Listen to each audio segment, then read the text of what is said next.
కాశీకి పోయేవాడు అన్నట్టు. కాశీకి పోయి దర్శనం చేసుకొని వచ్చేవాడు. అయితే ఇప్పటిదాకా కాశీకి పోయేవాడానికి ఆ కాలం లోపల ఏమి రైలు కానీ బస్సులు కానీ ఏమి లేకుండా నడుచుకుంటూ పోవాల్సి వచ్చింది. అయితే ఆ తల్లిదండ్రులు ఏం చేసిండ్రు, పోయి కాశీకి పోయి ఆ యొక్క భగవంతుని దర్శనం చేసుకొని వస్తామని బయలుదేరుతారు. ఎవరు? తల్లి తండ్రి. ఈ విధంగా ఊళ్ళో అందరూ కూడా కాశీకి ప్రయాణం పోతూ ఉంటారు. అయితే అప్పుడు ఈ యొక్క పుండరీకుడు అనేవాడు ఉన్నాడు కదా, వాడు కూడా బుద్ధి కలిగింది అన్నాడు. దుర్మార్గుడే కానీ బుద్ధి కలిగింది. అందరూ పోతున్నారు, నేను కూడా పోయి ఆ యొక్క కాశీ లోపల ఆ విశ్వనాథుని దర్శనం చేసుకొని తాను బయలుదేరుతాడు. ఎట్లా బయలుదేరుతాడు? గుర్రం మీద బయలుదేరాడు. ఈ విధంగా పోతూ పోతూ కొంత దూరం పోయిన తర్వాత అక్కడ చీకటి. అయితే అక్కడ ఒక ఆశ్రమం ఉంటుంది. ఆ ఆశ్రమంలో పోయి ఆ యొక్క గుర్రాన్ని అనేసి ఒక చెట్టు కట్టేసి అక్కడ పడుకుంటాడు అన్నాడు. అయితే అక్కడ ఒక మహర్షి ఉంటాడు అన్నాడు. అతని పేరు కుక్కుల మహర్షి అనేటువంటి ఒక మహానుభావుడు ఆ ఆశ్రమంలో ఉంటాడు అన్నాడు. అయితే అతను పండుకున్న తర్వాత ఒక 4 గంటల సమయం లోపల 4 గంటల సమయం లోపల ఒక 3 స్త్రీలు ఎట్లా అంటే చాలా వికారమైనటువంటి రూపంలో వస్తారన్నాడు. ఈ విధంగా వాళ్ళు వస్తూ ఆ యొక్క ఆశ్రమంలో ఉన్నటువంటి గుడిసెలోకి వెళ్తారన్నాడు. ఇది చూస్తూ ఉంటాడు. ఉండని కూడా చూస్తారు అన్నట్టు. చూసిన తర్వాత లోపలికి పోతారు. వాళ్ళు ఏం చేస్తారు, వాళ్ళు అక్కడ ఉన్నటువంటి ఊడవడము, కడగడము, తర్వాత మా సామాన్లు ఉంటాయి కదా, సామాన్లను కూడా తోమడం అన్నీ శుభ్రం చేసి అక్కడ పెట్టి పోతూ ఆ యొక్క మహానుభావుడు ఉంటాడు లోపల.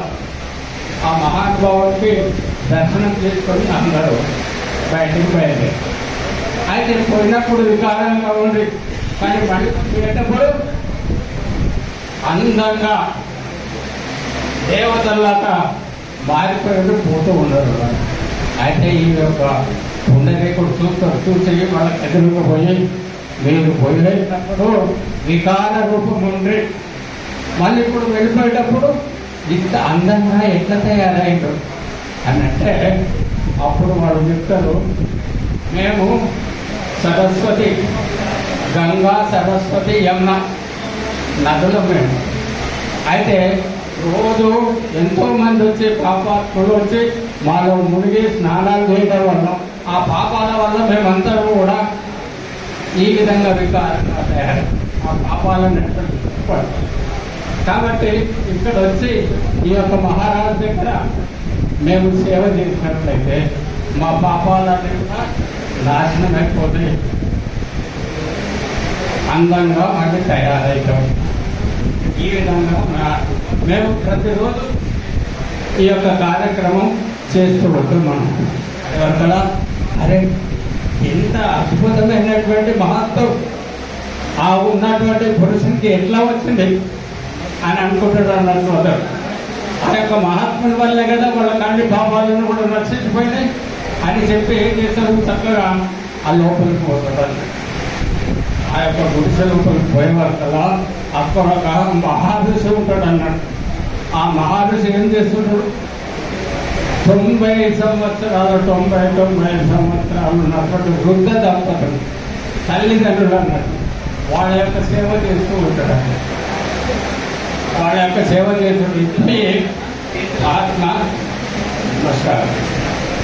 మీరు దేవతలకే పాపాలను నశింపజేసేటువంటి సహస్సు అనేటువంటిది, ఈ యొక్క మహిమ అనేటువంటిది మీకు ఎట్లా వచ్చింది, ఏం చేయడం వల్ల మీకు వచ్చింది అని అంటే, అప్పుడు ఆయన చెప్తాడు, ఏం లేదు, నేను ఈ తల్లిదండ్రుల యొక్క సేవ చేయడం వల్లనే ఆ మహత్వాన్ని ఆ యొక్క తల్లిదండ్రుల సేవ చేయడం వల్ల ఆ యొక్క మహత్వ అనేటువంటిది నాకు వచ్చింది అని చెప్తే, అప్పుడు అతనికి జ్ఞానం కలుగుతుంది. వెంబడే బయలుదేరుతాడు.